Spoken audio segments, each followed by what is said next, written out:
Hello, and welcome to Movie Bakes. I'm Emily, and this is a show where I talk about a movie and bake.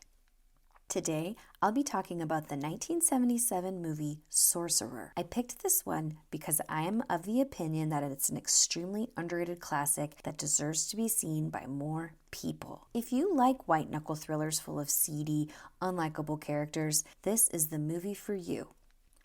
If you don't like those things, I am so sorry. This is probably not the movie for you, but maybe you'll enjoy watching me make two different types of brownies, which I had never made before. This was the first time for both, which you'll be able to tell. So, Sorcerer. It's probably most well known for being a big fat flop when it came out, which was surprising to a lot of people considering it was director William Friedkin's follow-up to The Exorcist. I first heard of Sorcerer while reading the book Easy Rider's Raging Bulls by Peter Biskind. It's about the new Hollywood film movement of the 60s and 70s. It is a very gossipy book, and for that reason, I do recommend it. The story behind Sorcerer's making, which is covered in Easy Rider's Raging Bulls as well as William Friedkin's memoir, The Friedkin Connection, is a fascinating bit of film history and a fun party topic, so let's get into it. To get started, I'm going to give a little bit of background on how we got to the making of Sorcerer. We've got William Friedkin coming off quite a run.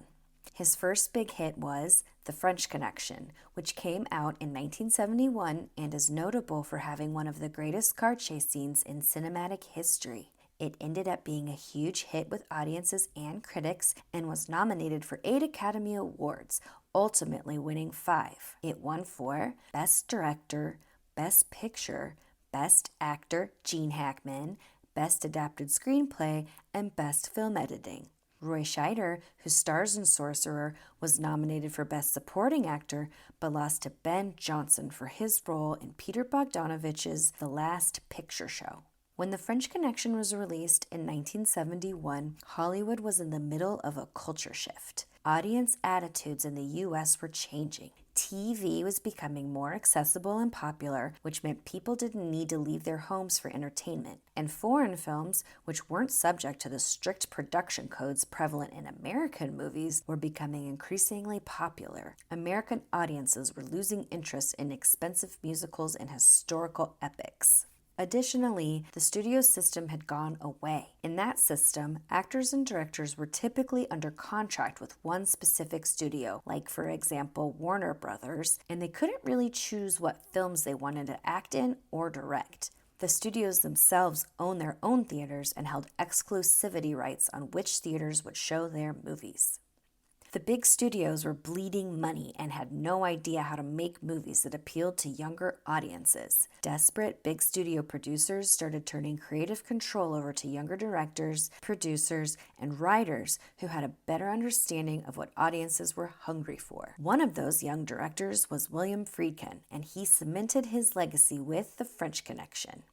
Following the success of The French Connection, Friedkin went on to direct The Exorcist, which, despite a troubled production that went way over schedule and way over budget, was hugely successful. The Exorcist was nominated for 10 Oscars, including for Best Picture and Best Director. It ended up only winning 2, for Adapted Screenplay for William Peter Blatty's adaptation of his own novel, and for Sound.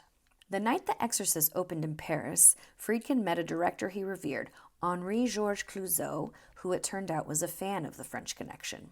Clouzot asked Friedkin what his next project would be, and Friedkin told him he was going to remake The Wages of Fear, a film directed by Clouzot, which Friedkin considered a masterpiece. He promised Clouzot he wouldn't make it as well as Clouzot did, an auspicious start to a journey that would almost destroy Friedkin's career. Set in a remote village in Colombia, Sorcerer follows 4 desperate anti-heroes who agree to drive 2 trucks carrying extremely volatile dynamite 200 miles through the jungle to extinguish a lethal oil well fire. Friedkin had made a deal to make a film for Universal, and Sorcerer would be it. He approached Steve McQueen to be the lead, and McQueen initially committed, saying the Sorcerer script was the best script he'd ever read. At the time, McQueen was one of the biggest stars in Hollywood, and his commitment all but guaranteed the film would be successful. Unfortunately, Friedkin's ego got in the way, and McQueen dropped out after Friedkin wouldn't allow Alan McGraw, McQueen's wife, to participate in the film. It has to be pointed out that at this point, William Friedkin earnestly believed that audiences were all in on him and would see anything he made, regardless of who was in it or what it was about. Friedkin eventually cast Roy Scheider as the lead of Sorcerer, who he had worked with on The French Connection, but even their relationship was rocky after Friedkin declined to cast Scheider as Father Merrick in The Exorcist. Scheider was just coming off of Jaws and was a well-respected actor, but he did not have the same level of star power as Steve McQueen. Also, Friedkin had cast unknown foreign actors to fill the other 3 lead roles of the film. They're all great actors in my opinion, but no one in America knew who they were.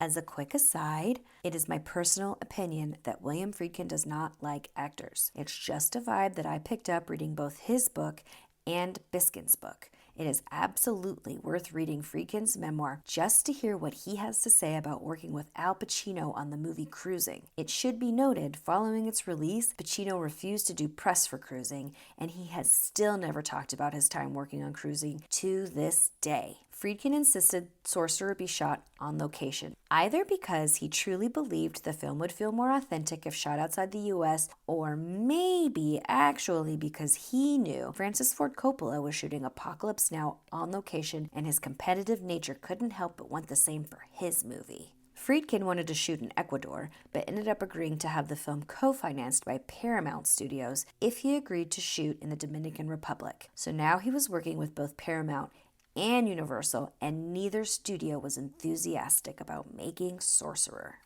Friedkin agreed to try and shoot Sorcerer for $15 million, which at that time was a huge number for a movie with little star power. $15 million in 1975 would be over $80 million today. In addition to not having the pull of a famous cast, what American audiences wanted to see in movies had continued to evolve since the release of both The French Connection and The Exorcist. Jaws was released in 1975, and it completely transformed the way movies were marketed and shown in theaters. Universal went on a $1.8 million marketing blitz months before Jaws was released in June 1975. It helped, too, that the movie was based on a hugely popular novel, almost guaranteeing people would be seeing it in the theater.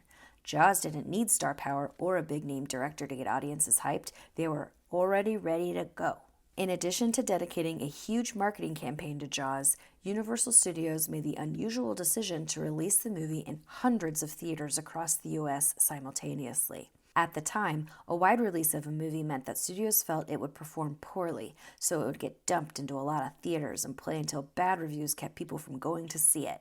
The common practice for movies like Jaws normally would have been to open the movie in a few big city theaters, and then distributors would slowly send the movie to theaters across the country where audiences would be excited and willing to shell out for a ticket to a movie they'd heard good things about. Wide release was, at that time, reserved for grindhouse theaters and B movies. Jaws essentially became the first ever summer blockbuster and completely changed audience expectations around movie releases. So suffice to say, the landscape had once again shifted and audiences were less into gritty, arty movies about morally ambiguous men like The French Connection, and more into big, fun theater experiences where people get munched on by sharks like Jaws. Also of note, Jaws was budgeted at $3.5 million and ultimately cost $9 million to make, well under the $15 million price tag Friedkin agreed to, but did not stick to for Sorcerer. During the shoot, which ended up taking 10 months, 5 months more than Jaws, Friedkin fired dozens of his crew. He started with his director of photography, Dick Bush, whose entire camera crew left with him. He also fired 5 production managers, the head of the Teamsters, who left with his entire crew, and after that, he would seemingly fire any person for any reason. Additionally, at least half of the crew ended up hospitalized or sent home due to gangrene, malaria, or food poisoning. Ew. Even Friedkin ended up contracting malaria, but he wouldn't discover that until after Sorcerer's release. There are a few extremely impressive set pieces in Sorcerer, including the most famous and effective one, an absolutely riveting scene where two large trucks are attempting to cross a very unstable suspension bridge that stretches across a raging river during a torrential rainstorm, while carrying unstable dynamite that could explode if jostled even a little bit. It's one of the scariest film scenes I've ever seen. Production designer John Box, who also worked on Lawrence of Arabia and Dr. Zhivago, was able to successfully create the bridge using a hydraulic system, which allowed the bridge to sway with the trucks invisibly attached. It cost $1 million and took 3 months to complete. Unfortunately, the river in the Dominican Republic where they planned to shoot the scene began to dry up due to a drought. Friedkin was urged to come up with a new sequence, but he was obsessed with shooting the scene and convinced that if it was shot how he imagined, it would be one of the greatest scenes in film history. Friedkin and crew decided to move the shoot from the Dominican Republic to Mexico, where they were told there were rushing waters that never dropped in level. They took apart the entire bridge and moved everything to Mexico with only 2 scenes left to shoot, and shut down the film set in the Dominican Republic while holding on to the 4 actors and the main crew. The shutdown lasted a full month, and it was very expensive. Upon their arrival, they learned that the river in Mexico was also beginning to drop in level, but at this point they had no choice but to shoot the scene there. Not long after they began working to set up the shoot, an undercover federal agent who had been assigned to work on the set informed Friedkin that several of his crew were using drugs and had to leave Mexico immediately or be sent to prison. He was given the names of 12 key crew members who all had to be replaced. It took an additional 2 weeks, during which time the river continued to drop in level. Eventually, the crew was able to divert parts of the river to their filming location using pipes and pumps, and they decided to create man-made rain using sprinklers. The bridge scene is 12 minutes long, but ended up taking months to complete and cost over $3 million. While it may not be one of the greatest scenes in film history, I find it to be one of the most memorable scenes I've ever seen. By the time shooting was complete, the total budget was somewhere around $22 million, which today would be close to $125 million. Whew. One bright spot in the making of Sorcerer is the film score. While in Germany, following the release of The Exorcist there, Friedkin ended up at a Tangerine Dream concert in an abandoned church in the Black Forest. Cool. Tangerine Dream, formed in Germany in 1967, are considered pioneers in electronic music. They're well known for several film scores, including Risky Business, Thief, Legend, Firestarter, Near Dark, Vision Quest, and a bunch of other stuff. But their first film score was for Sorcerer. Friedkin was absolutely smitten after their 3-hour concert and met with them afterward and told them he'd be interested in sending them his next script. After the Sorcerer script was completed by Waylon Green, Friedkin sent it to Edgar Froese, the founder of Tangerine Dream. Months later, during the filming of the bridge scene in Mexico, Friedkin received 2 hours of audio tape from Germany. Friedkin ended up cutting the music into the movie as is. Thus, the film was scored sight unseen by Tangerine Dream. Sorcerer opened 1 week after Star Wars.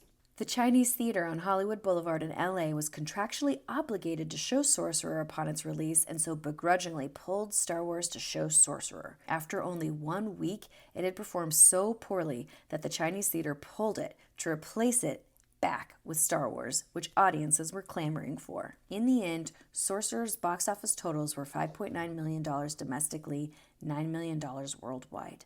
The very definition of a flop, an absolute flop. Critics at the time panned it and considered it nothing more than a poor remake of The Wages of Fear. It was at the time considered too dark, too ambiguous, and not star-driven. It also didn't help that Friedkin had developed a reputation for being difficult to work with.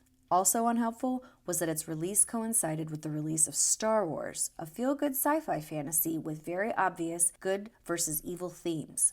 The 4 leads of Sorcerer are bad, desperate men who are extremely difficult to root for. It's also just a bleak, sad story with an ambiguous ending. And at the time, people didn't want that.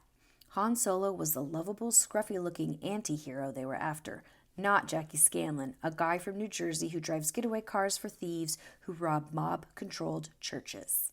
While William Friedkin has continued to work and has put out good, interesting, and well-made movies, it's safe to say that his career never fully recovered from the disastrous making of Sorcerer. Fortunately, critics have since come around on the movie, and it's now considered by many to be a masterful piece of filmmaking. I personally think it's an amazing movie, and I still sweat bullets watching the bridge scene.